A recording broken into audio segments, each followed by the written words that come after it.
Pada video sebelumnya, kita membahas kesalahan pertama manusia. Manusia melakukan kesalahan, namun manusia mengakuinya. Sebelum manusia jatuh, sebenarnya ada satu makhluk yang lebih dulu jatuh. Bukan karena tergoda, bukan karena tidak tahu, tetapi karena kesombongan. Makhluk itu bernama Iblis. Iblis bukan makhluk biasa. Ia beribadah sangat lama. Ia mengenal Tuhan. Ia adalah penduduk langit terkemuka. Bahkan ia juga memimpin para malaikat. Namun, ketika Allah memerintahkan untuk bersujud kepada Adam, Iblis menolak. Ia tidak berkata bahwa perintah itu salah. Ia juga tidak berkata bahwa Tuhan keliru.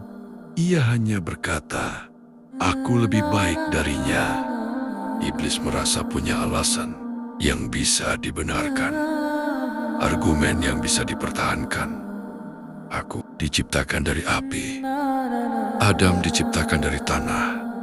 Dalam logikanya, api jauh lebih tinggi derajatnya dibandingkan sekedar tanah. Api tidak sepantasnya bersujud kepada tanah. Artinya, menurut penilaian Iblis, penolakannya sangat masuk akal. Dan disinilah letak kesalahan besar itu. Kesombongan tidak selalu berbentuk merasa paling hebat. Kadang kesombongan berbentuk merasa paling benar. Iblis tidak merasa sombong, ia merasa logis. Iblis juga tidak merasa durhaka, ia merasa punya alasan.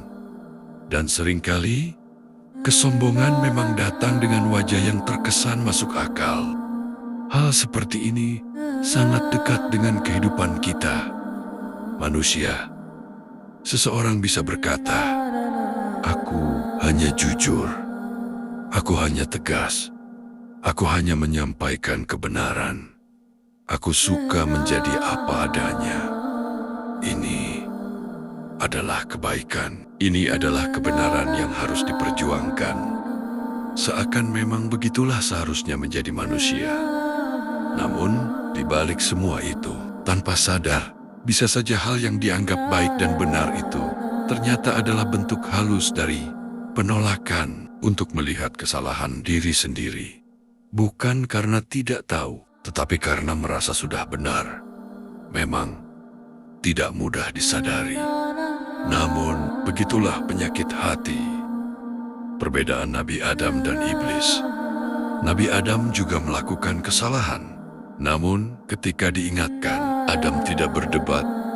Ia tidak menjelaskan alasan. Ia tidak menyalahkan keadaan. Ia mengakui kesalahannya. Inilah perbedaan yang sangat penting. Adam salah, tetapi mau mengakuinya. Iblis salah, tetapi justru merasa paling benar. Kesalahan tidak selalu menjatuhkan. Yang menjatuhkan adalah ketika seseorang menolak untuk mengakui kesalahan. Kesombongan iblis bukan karena ia merasa paling kuat, tetapi karena ia merasa tidak mungkin salah. Dan sikap ini bisa muncul pada siapapun. Maka, ketika seseorang sulit dinasihati, sulit dikoreksi, dan selalu mencari pembenaran, bisa jadi masalahnya bukan pada pengetahuannya, melainkan pada kesombongannya. Video berikutnya akan membahas tentang hukuman. Apakah itu benar-benar hukuman, atau justru bentuk kasih sayang Tuhan? Dari sang zaman, kita belajar. Semoga bermanfaat, dan sampai jumpa di episode selanjutnya.